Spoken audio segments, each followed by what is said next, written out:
supposedly, if he did, if it's found that he violated her invasion of privacy and he eavesdropped, that he wasn't doing it to intentionally instill distress on her, which that kind of makes sense, right? Like he wasn't filming her at that point when they were together to cause distress. He was probably filming it for his own enjoyment.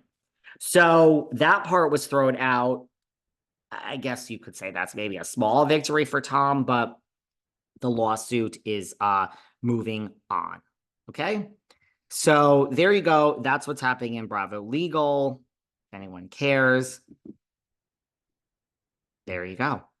What else is going on? Monique and Candiace, the traitors. Okay. I know two housewives that, you know who I think? You want to hear something? Is anyone here interested in Bachelor Nation? Well, this is what I think. I know for a fact the Traitors is filming like now, like this past week, like they're there. Okay. It's happening. I know two housewives, like for a fact, that are there. Believe a lot of the rumors, guys. That's all I'll say.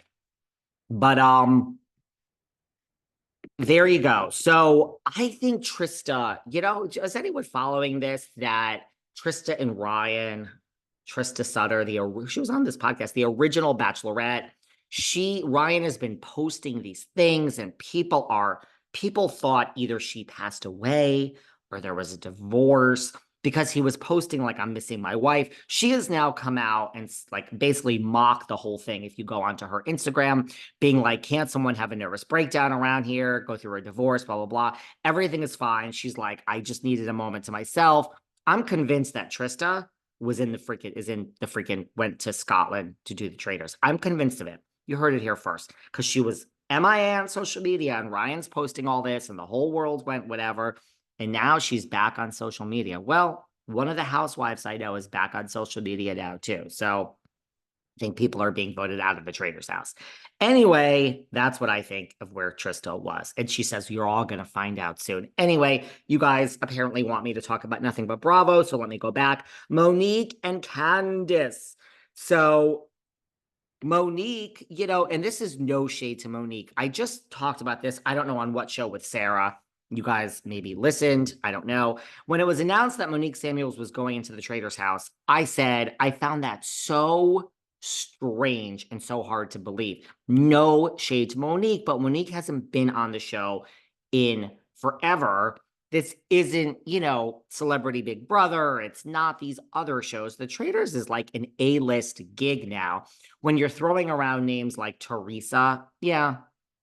Hi, Teresa. She'll be there. Dorinda, yeah, she'll be there. So when you're throwing around, you know, Teresa's one of the biggest housewives that ever existed, love her or hate her. Dorinda's a huge housewife. I just was like, I don't know why they're going to Monique. Again, no shade. This is just how the business works. Now we have learned, rumored, you know, we have learned that Candiace was asked, and they wanted to have Candiace and Monique in the house together, which, wow. Now that would have been great, right? I love Monique. She's been on the show. I love Candiace. She's been on the show. I would have loved to have seen this and loved to have seen them. I mean, you're there to win money. Like, couldn't you use each other? And maybe they would have reconciled. I would have loved to have seen Candiace and Monique in the Traitors' house together. But the rumor is that Candy Gal has pulled out because of, which again, I think it's already been filming, like right now. Hello. Candy Gal has pulled out because of her pregnancy, and then they rescinded the offer from Monique. Very interesting. That to me makes a lot more sense than them asking Monique. No offense to her, I just didn't see it. Like, she hasn't been on the TV in a long time. And I do love them both. What else? By the way, I just got to say, I still loving Perez Hilton just went crazy that Jennifer Tilly's being asked to be on the Housewives. I mean, look, she is to Sutton what Faye is to Kyle.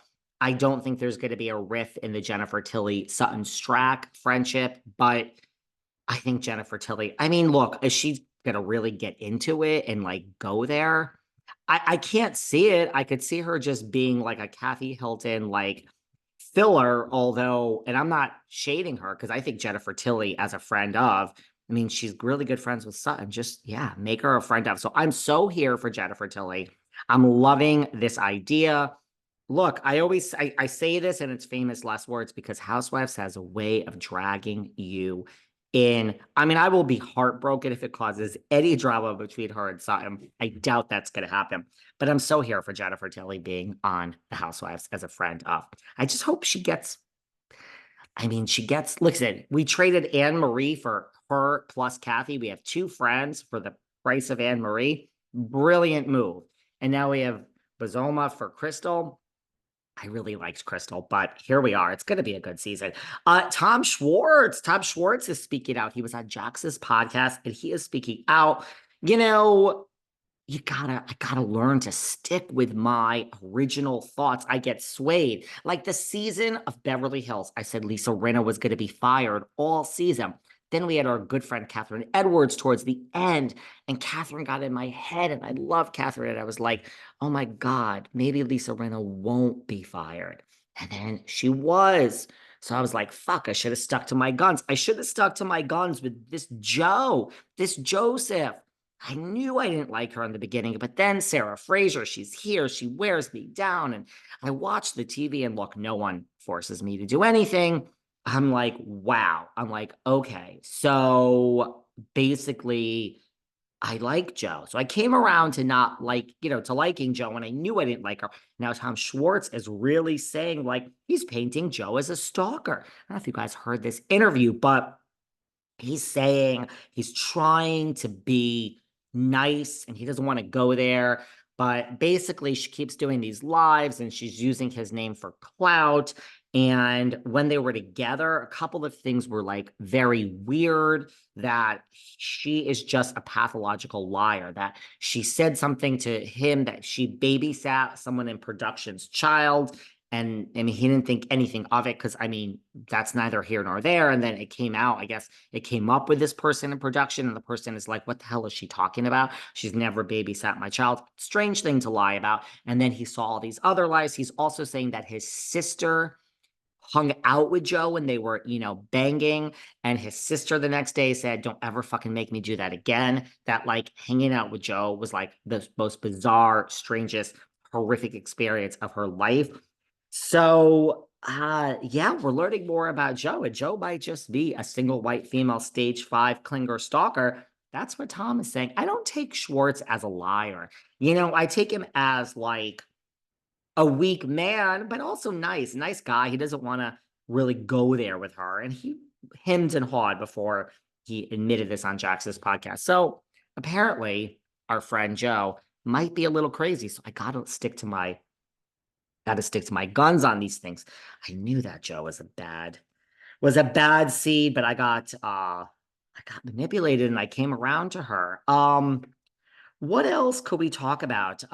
Jax is doing some interviews, and basically he's saying that I guess Katie has slammed Jax and said, Jax's bar is attached next door to this place called Rocco's, which is true. I've been there. It's attached. It's in Studio City. Jax is like, so what's the big fucking deal? Tom is attached to Pump. Pump is now